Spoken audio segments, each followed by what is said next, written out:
தமிழக திமுக தன்னோட இறுதி அத்தியாயத்தை எழுதி வரதா அண்ணாமலை சொல்லியிருக்காரு. அதை நீங்க எப்படி பாக்குறீங்க? அண்ணாமலை ஒரு அரை வேக்காடு, ஒரு IPS படித்த பட்டதாரி தானா என்று எனக்கு சில வேளைகளில் சந்தேகம் வரும். அண்ணன் ஸ்டாலின் பொறுப்பேற்றுக் கொண்டதற்கு பிறகு ஜெயலலிதாவின் காலம் வரையிலும் இடைத்தேர்தல் வந்தால் ஆளுங்கட்சி தான் ஜெயிக்கும். அதான் நியதி.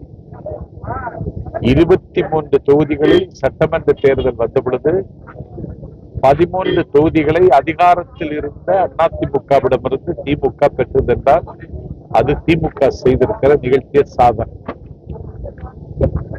இந்திய துணைக்கண்டத்து வரலாற்றில் 12 துறைகளில் இன்றைக்கு முதல் இடத்தில் தமிழ்நாடு இருக்கிறதுனா திமுக ஆட்சியினுடைய அபார சாதனை. அதனால் திமுகவுக்கு கிடைத்திருக்கிற வெளிச்சத்தை பார்ப்பதற்கு அண்ணாமலையின் கண்கள் கூசுகின்றன. கண்கள் குருடானாலும் ஆச்சரியப்படுகிறது.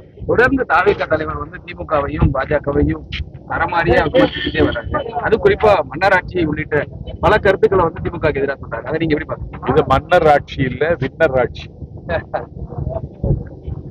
இப்பொழுது தாவேகாவின் தலைவன் விஜயா இல்லை பிரசாந்த் கிஷோரா என்று ஒரு கேள்வி எழுந்திருக்கிறது.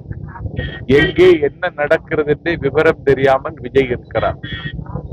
அவரால கட்சி தொடங்கிய இடத்திலேயே நிற்கிறது. தொடர்ந்து நிற்குமா என்பது போக போக தெரியும்.